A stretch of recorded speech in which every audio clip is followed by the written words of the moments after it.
안녕하세요. 책 읽어주는 밤의 상하입니다. 날씨가 많이 풀렸죠?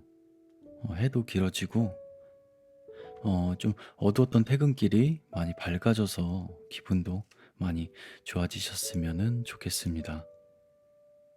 제가 오늘 가져온 책은요, 마침 그 위로가 필요했어요 라는 책인데요. 태원준 작가님이 쓰셨고요. RHK 출판사에서 펴냈습니다. 이 책은 주로 감동적인 이야기를 좀 모아서 모아놨는데요. 읽고 나면 아직 세상이 살만하구나, 따뜻한 사람들이 많이 있구나라고 느껴지는 그런 책이었습니다.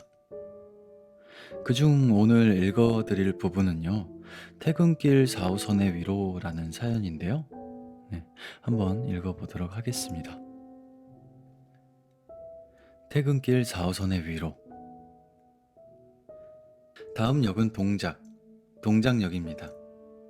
2019년 6월 11일 오후 6시 40분쯤 한강을 지나는 지하철에는 퇴근길 승객이 잔뜩 타고 있었다.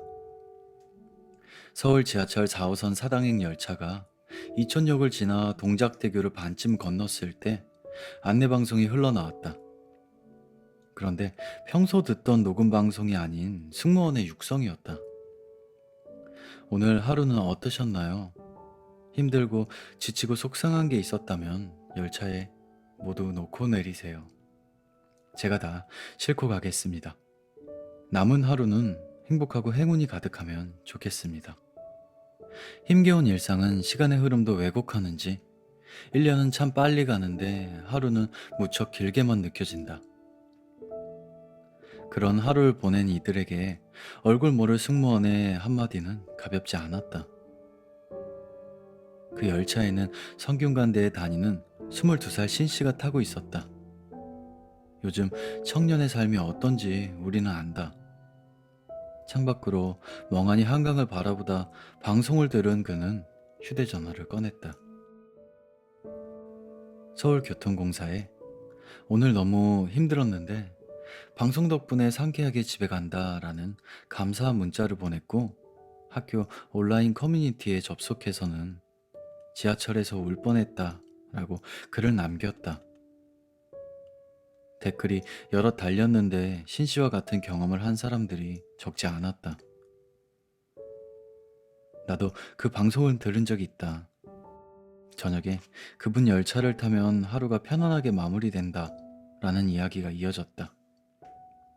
글을 보고 연락한 기자에게 신씨는 일면식도 없는 분이 저를 걱정해주고 힘내라고 말해주니까 아는 사람의 응원보다 더 힘이 났다. 맞아, 다들 열심히 사는데 하는 생각이 들었다라고 했다. 그러면서 이 말을 덧붙였다. 한강을 바라보며 그 방송을 들으니 마음이 더 울컥하더라고요.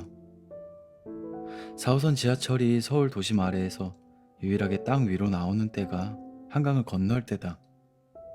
단조로운 지하 구간에서 휴대전화만 쳐다보고 있던 이들이 마침 고개를 들어 창밖을 바라보는 시간. 특히 해질녘 한강은 아름답지만 왠지 스산하기도 해서 바라보고 있으면 이런저런 생각의 회로가 저절로 돌아간다. 바로 그 시점에 승무원은 안내방송 스위치를 올린 것이다. 대중교통 하차 방송에는 두고 내리는 물건이 없는지 잘 챙기라, 그런 문구가 공식처럼 들어가는데, 속상한 건 모두 두고 내리라 라고 뒤집어서 제가 다 싣고 가겠다 라고 말하는 문장은 갑자기 마이크를 잡았을 때 꺼낼 수 있는 일상의 언어가 아니다.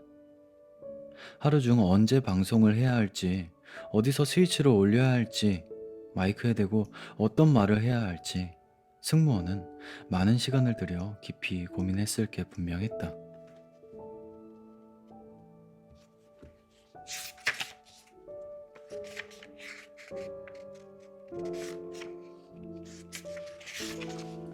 네, 오늘은 여기까지입니다. 마침 그 위로가 필요했어요 라는 책이었는데요. 너무 좀 이런 감동적인 이야기들이 너무 많아서 가슴이 뭉클해지는 그런 책이었습니다. 네, 저는 다음에 더 좋은 책으로 찾아오겠습니다. 책 읽어주는 밤의 상하였습니다. 감사합니다.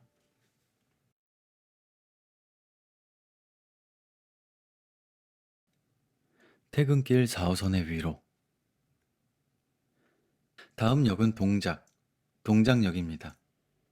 2019년 6월 11일 오후 6시 40분쯤 한강을 지나는 지하철에는 퇴근길 승객이 잔뜩 타고 있었다.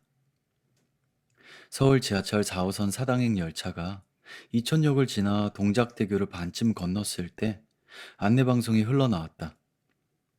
그런데 평소 듣던 녹음 방송이 아닌 승무원의 육성이었다. 오늘 하루는 어떠셨나요?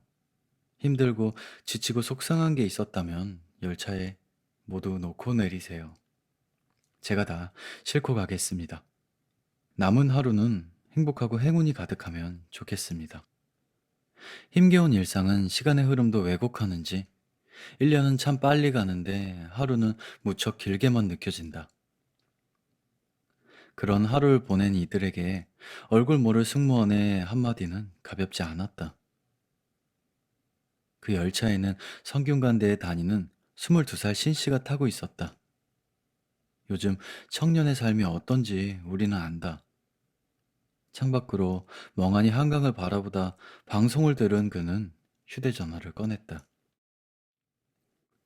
서울교통공사에 오늘 너무 힘들었는데 방송 덕분에 상쾌하게 집에 간다라는 감사 문자를 보냈고 학교 온라인 커뮤니티에 접속해서는 지하철에서 울 뻔했다라고 글을 남겼다. 댓글이 여럿 달렸는데 신씨와 같은 경험을 한 사람들이 적지 않았다. 나도 그 방송을 들은 적이 있다. 저녁에 그분 열차를 타면 하루가 편안하게 마무리된다 라는 이야기가 이어졌다. 글을 보고 연락한 기자에게 신씨는 일면식도 없는 분이 저를 걱정해주고 힘내라고 말해주니까 아는 사람의 응원보다 더 힘이 났다. 맞아, 다들 열심히 사는데 하는 생각이 들었다라고 했다. 그러면서 이 말을 덧붙였다. 한강을 바라보며 그 방송을 들으니 마음이 더 울컥하더라고요.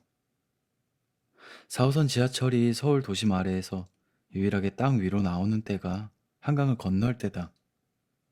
단조로운 지하 구간에서 휴대전화만 쳐다보고 있던 이들이 마침 고개를 들어 창밖을 바라보는 시간. 특히 해질녘 한강은 아름답지만 왠지 스산하기도 해서 바라보고 있으면 이런저런 생각의 회로가 저절로 돌아간다. 바로 그 시점에 승무원은 안내방송 스위치를 올린 것이다. 대중교통 하차 방송에는 두고 내린 물건이 없는지 잘 챙기라. 그런 문구가 공식처럼 들어가는데 속상한 건 모두 두고 내리라 라고 뒤집어서 제가 다 싣고 가겠다 라고 말하는 문장은 갑자기 마이크를 잡았을 때 꺼낼 수 있는 일상의 언어가 아니다. 하루 중 언제 방송을 해야 할지, 어디서 스위치를 올려야 할지, 마이크에 대고 어떤 말을 해야 할지 승무원은 많은 시간을 들여 깊이 고민했을 게 분명했다.